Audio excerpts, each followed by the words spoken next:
नमस्कार बंधुगण मंडल ब्लग्स चैनेले आपनादेर सबाइके स्वागत। पुजो शेष बाच्चारा एखोनो किन्तु घरे आछे, एखोनो ओदेर स्कूल खोलेनी। ताई बोली बाच्चादेरके एभाবে एकबार इन्स्टैंट पिज्जा बानिये खाइये देखुन, ओरा खूब खेये खुशी हबे। सब समय तो बाजार थेके पिज्जा किने एने ओदेरके खाওয়ান, एकबार निजे एभाবে बानिये बाच्चादेर खाइये देखुन, ओरा कत आनंद पाबे, बार बार खेते खुঁজবে। এটা বানাতে এক বাটি ময়দা নেব, 1 চামচ বেকিং পাউডার, 1/4 চামচ বেকিং সোডা, অল্প একটু লবণ নেব আর 1 চামচ চিনি দিচ্ছি। এটা ময়দার সঙ্গে ভালো করে সব মেখে নেব। এগুলো মেখে নেওয়ার পরে এটা আমি বাজারে যে টক দই পাওয়া যায় সেই টক দই দিয়ে এটা আমি মাখবো। এই দইটা যেন বেশি টক না হয় সেটা একটু খেয়াল রাখবেন, মানে টাটকা দই নিয়ে এসে এই মাখাটা আটাটা মাখবেন।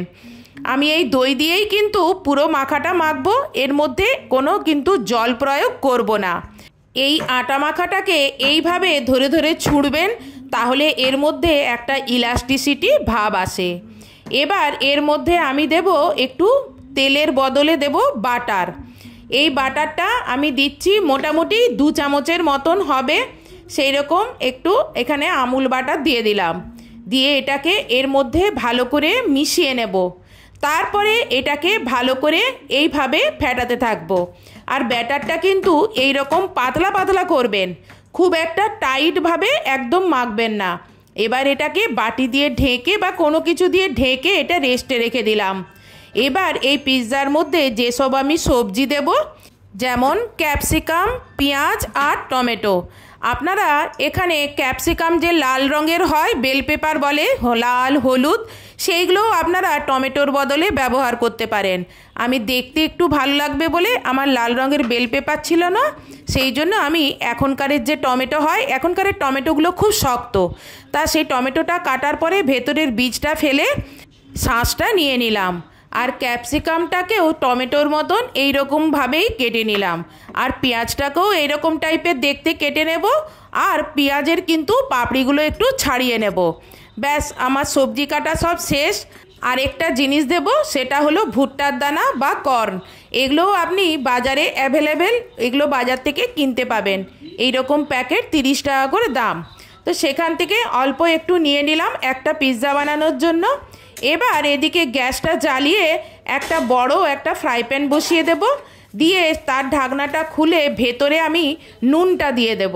আপনারা এখানে বালিও দিতে পারেন। দিয়ে আর এর ঢাকাটা লাগিয়ে এটাকে প্রিহিট করতে দেব। গ্যাসটা সিমে রেখে দেব। ওদিকে পাত্রটা গরম হতে থাক, ততক্ষণে এদিকে আমি পিৎজাটা রেডি করে নিই। প্রথমে এরকম একটি থালা বা আমার মতন এরকম একটি অ্যালুমিনিয়াম ঢাকনা নেবেন। আপনি এখানে অ্যালুমিনিয়াম, স্টিল যে কোনো পাত্রই ব্যবহার করতে পারেন। প্রথমে ঢাকনার মধ্যে বাটার লাগিয়ে নিয়েছি, তারপরে ওপর থেকে ময়দা, একটু শুকনো ময়দা ওপর থেকে ছড়িয়ে দিলাম। এবার পিৎজার যে আটাটা মেখে রেখেছিলাম সেই পিৎজার আটা মাখাটা ওর মধ্যে দিয়ে দেব। তারপরে দেখবেন একটু মিলতে কষ্ট হচ্ছে, কোনো অসুবিধে নেই, আপনি জল হাত করে অথবা হাতে একটু আমার মতন এইভাবে তেল বা বাটার লাগিয়ে এইভাবে মিলতে থাকুন। দেখবেন অনায়াসে আমার মতন এইভাবে মিলে নিচ্ছেন। পুরোটা যখন এইভাবে মেলা হয়ে যাবে তখন আপনি যে কাঁটা চামচ আছে, কাঁটা চামচ দিয়ে এটা একটু কুপিয়ে দেবেন। কেন বলুন তো, না হলে পিৎজার বেসটা রুটির মতন ফুলে উঠতে পারে। সেই জন্য আমি কাঁটা চামচ দিয়ে এই দেখুন এইভাবে কুপিয়ে দিচ্ছি। এবার এর মধ্যে দিচ্ছি পিৎজা সস। এই রকম বাজারে পিৎজা সস পাওয়া যায়, আপনি রেডিমেড কিনে এনে আর এটার মধ্যে দিয়ে আর পুরো বেসটার মধ্যে লাগিয়ে দিতে হবে।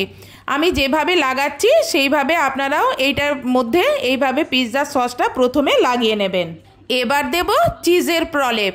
তা মঞ্জেরেলা চিজ দেয়, তা মঞ্জেরেলা চিজ যদি না থাকে আমুলের এইরকম পিৎজা চিজও পাওয়া যায়। আপনি সেই চিজ এইভাবে ভরে ভরে দেবেন। পিৎজাতে চিজটাই মেন, তাই জন্য চিজটা ভালো করে এইভাবে ভর্তি করে দিয়ে দেবেন। চিজ দেওয়ার পরে এবারে দেব সবজিগুলো। প্রথমে দেব ভুট্টার দানা। এইগুলো যেহেতু কাঁচা আর কচি, সেই জন্য এগুলো খেতে খুব মিষ্টি লাগে। সেই জন্য আপনারাও এরকম ভুট্টার দানা দেবেন, খেতে খুব ভালো লাগে। তারপর দেখুন ক্যাপসিকাম দিলাম, তারপর টমেটো দিলাম, তারপর সাইড দিয়ে পেঁয়াজগুলো দিয়ে দিলাম। দেখুন দেখতে কত সুন্দর লাগছে সবজিগুলো দেওয়ার ফলে। এই রকম করে আপনারাও সুন্দর করে সাজাবেন। তারপর ওপর থেকে আবারও চিজ দিয়ে এগুলো ঢেকে দেবেন। এভাবে সাজালে বাচ্চা কেন বড়দেরও দেখে খুব লোভ লাগবে, মনে হবে এখনই পেলে খুব ভালো হয়। চলুন প্রিহিট করে রাখা পাত্রের ঢাকাটা খুলে ওখানে একটা রিং বসালাম, তারপর পিৎজাটা ওখানে বসিয়ে দিলাম, দিয়ে ঢাকনাটা লাগিয়ে দিলাম। এবার হাই ফ্লেমে 5 মিনিট আর 20 মিনিট লো ফ্লেমে বেক করলে রেডি পিৎজা। মাঝে একবার ঢাকা খুলে দেখাচ্ছি, দেখুন চিজ কীরকম গলে গেছে। চলুন দেখি 20 মিনিট হয়ে গেছে। এবার এখানে একটু ছুরি ঢুকিয়ে দেখি, যদি ছুরির গায়ে লেগে যায় তাহলে জানবেন এটা এখনও কাঁচা আছে, আর একটু করতে হবে। আর যদি ছুরির গায়ে না লাগে তাহলে জানবেন হয়ে গেছে। আমার এটা ছুরির গায়ে লাগেনি, তার মানে এটা আমার হয়ে গেছে। এবার এটা এখান থেকে উঠিয়ে নেব।